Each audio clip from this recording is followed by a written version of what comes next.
Զրուցում ենք Ադրբեջանի հարցերով փորձագետ Գրիգորի Այվազյանի հետ։ Պարոն Այվազյան, հատկապես վերջին շրջանում Ադրբեջանի թե պետական, թե քարոզչական բոլոր ալիքները Հայաստանի Հանրապետությունը ներկայացնում են որպես ադրբեջանական հողերի վրա ստեղծված պետություն։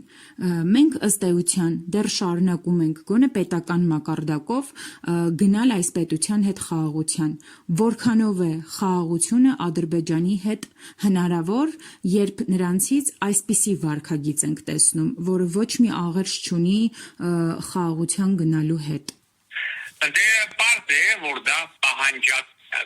պահանջատիրություն չի, այլ նաև մետապետական նկրտումներ են։ Պարզ է, որ այդ տարածաշրջանը կապ չունի որևէ Ադրբեջանի հետ։ Պարզ է, որ ադրբեջանցի ազգություն ունի մինչև օրը, այդպես որ որևէ հողի պատմական պահանջների մասին եւ այլն խոսելը ավելորդ է։ Եվ ինչքան որ նրանք կխոսենք, այդքան է։ Մենք կասենք, որ ներկայիս Ադրբեջանը արևելյան Հայաստան է։ Ինչ վերաբերում է Ադրբեջանի հետ խաղաղության մասին խոսակցությունները, դա սինեն պատրանք է ընդամենը, եւ մենք պետք է հիշենք նաեւ, որ Իլհամ Ալիևը վերջերս բոլորովին, երբ որ Ռակինը ստացավ համապատասխան շքանշան, հրաժարվեց գնալ մեծ հայրենական պատերազմի միջոցառմանը, բացատրելով դա, որտեղ իրեն հոր 102 ամյակի նշման հետ կապված է։ Ավելի մեծ հազար ներողություն վիրավորանք, իհարկե պարզ է, որ Իլհամ Ալիևի հայրը Հեյդար Ալիևը պատերազմից խուսափած մարդ է, մեծ հայրենականի մասին խոսք է։ Դա բոլորից պարզ է, որ ինքը դասալիք էր։ Այդ առաջինը, երկրորդը։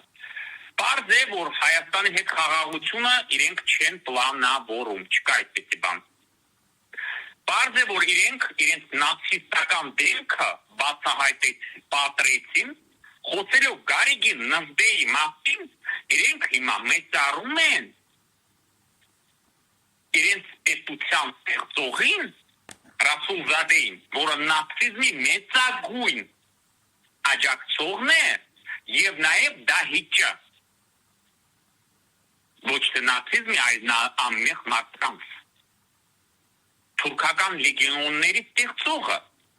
Եվ թող հիմա նայեն, երբ որ խոսում են մեծ հայրենական պատերազմի մասին, ոչնչացնելով մեծ հայրենական պատերազմի վետերանների գերեզմանատները Արցախում ժամանակավորապես օկուպացված Ադրբեջանի կողմից, պետք է հասկանանք իրենց իրական նպատակադրումը ու դեմքը, չէ որ կարելի է դա պատրել ցանկության պարագայում։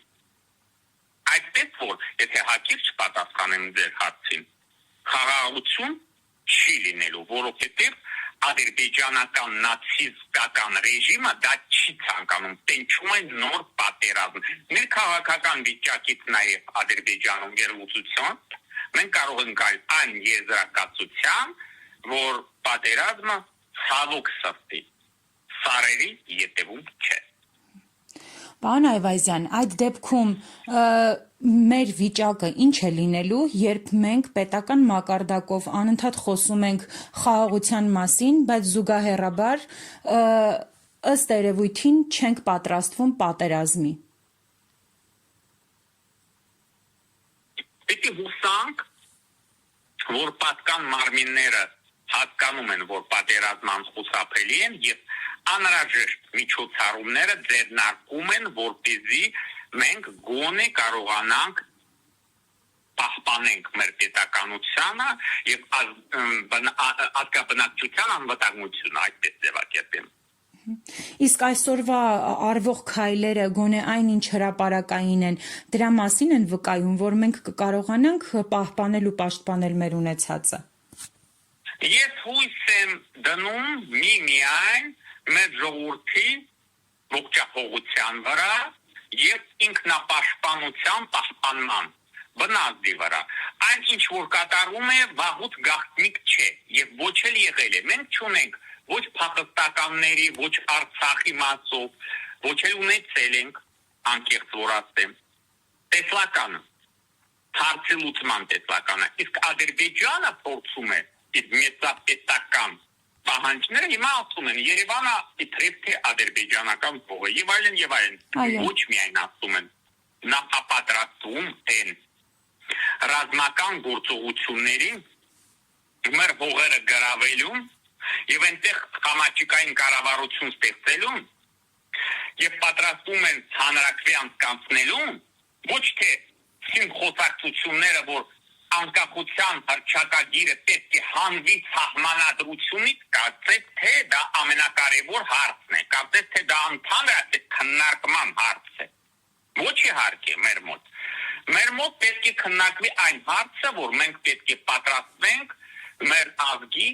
մեծ հայրենական պատերազմի հաղթական շարունակությանը պատկան մարմինները կամ արտգործ նախարարությունը ինչի համար են գումարներ ստանում հազար ներողություն թող նրանք զբաղվեն դրանով եթե չեն զբաղվում ապա ունեն վերադարձները ես հույսով եմ որ ողջախոհությունը մեր պետության բոլոր ասենք թե գերատեսչություններում ներկա մարդկանց մոտ աշխատում է դեր հույս ունեմ միայն դա եւ նաեւ քանի որ մենք ժողովրդավարական պետություն ենք 2026 թվականին կլինեն համապետական ընտրություններ եւ չէ որ ժողովուրդը իշխանության աղբյուր է ես համոզված եմ որ մեր ժողովուրդը բոլոր մարտահրավերներին իրեն հստակ խոսքը կասի եւ բոլոր մեր հայրենակիցներին համոզում եմ փորձում եմ համոզել որ դա այդպես է հուսահատության պատճառ չկա խոճապի պատճառ չկա